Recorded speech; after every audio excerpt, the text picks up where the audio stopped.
Well, the cream of Australia's film talent has been recognised at the annual Australian Directors Guild Awards in Sydney.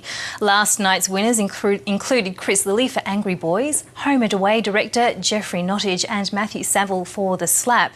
Another winner was director Tony Krawitz. He picked up 2 awards for his film The Tall Man. He also won the prestigious Flinders Award, which means The Tall Man will now be screened in Los Angeles and New York. And Tony Krawitz joins us now. Thank you for coming in this morning. Obviously, you had a lot to celebrate last night, so coming in this morning must be a little bit tough. That's right. Well, congratulations on winning the awards. Obviously, the film The Tall Man would have been quite a challenging project. It's a really powerful, confronting story. How was that experience for you in terms of coming across what the story was? I understand you're South African and may not have known too much about this particular incident. Well, I've lived in Australia for 20 years, so I followed it a bit in the press, but didn't know as much about the incident until I actually read Chloe Hooper's book, which went far more deeper into the characters who were affected both on Palm Island and Senior Sergeant Hurley's life and past. But it was a really tough film to make because it was about the death of a man and the grief of a family and the grief of a community, and also just had ripples that went all over Queensland from Brisbane to Burketown. Well, I've worked in the Indigenous media sector before coming across to Weekend Breakfast, and yes, the ripples reached out far and wide and were felt in all of the Indigenous community here in Australia. So very challenging to come in to be able to craft a film around this story. But you spent a lot of time, I would imagine, with family and community there on Palm Island. How was that, getting to know the people involved in this? That was one of the best parts of the process, in a way, is getting to meet the Doomadgee family. Because they're just such wonderful human beings and have been through so much, but still with such dignity, I guess, what they've had to suffer just in terms of the court process of having to sit and hear about their loved one. And I mean, I think why they were so happy to be in this documentary is a lot of the stuff that was written about their brother and spoken about their brother and partner in terms of Tracy Twaddle, his de facto, was as Cameron Doomadgee, the deceased man, Cameron Doomadgee who died in a police station.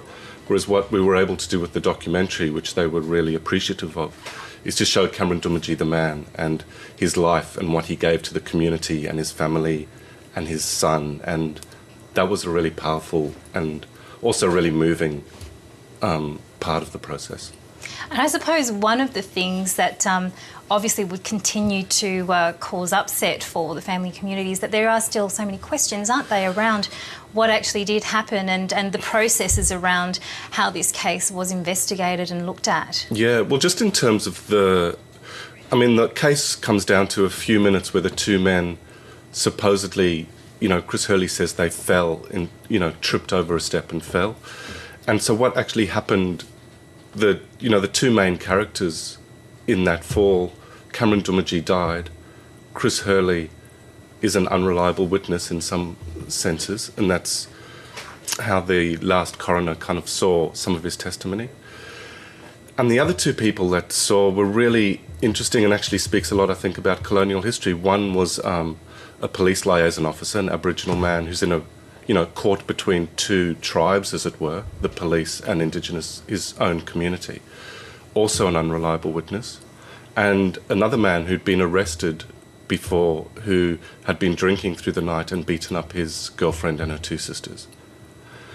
So what actually happened, and the court, and then the subsequent investigation where there were a number of serious flaws by the investigating officers, there will always be questions as to what exactly happened. But when you look at the autopsy result and that Cameron Doomadgee's liver was cleaved in 2, which I'd never heard of that before doing this documentary, but it is a kind of injury that can only be done, you can't be punched or kicked and for that to happen. It's severe compressive force, like falling out of an aeroplane or having an extreme car crash. So something really violent happened as they went through the door. Exactly what? Still remains unanswered there, doesn't it? I mean, there are lots of things that just were not done. It was not made a crime scene. That's that part where they fell. You know, things just weren't. It wasn't treated as a murder investigation, which is what was meant to have happened.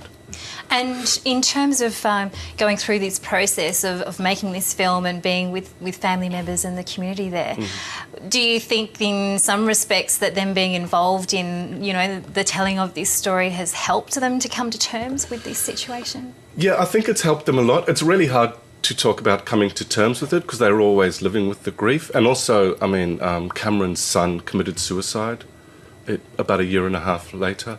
There's been a lot of... there's still a lot of pain and fallout. So they'll always have that grief. But I think they responded. We took the rough cut up to show them and then the fine cut. And a lot of the family were meant to come to Adelaide where the first screening was, but some of them couldn't make it and there was planes couldn't get out of Burketown, you know, stuff that happens in remote communities, which is...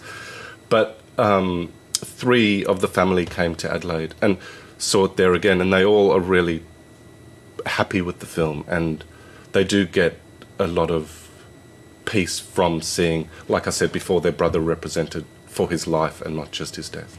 Tony Krawitz, thank you so much for coming. It'll be interesting to see how it's received over in Los Angeles and New York. Yeah. Thank you. Thank you.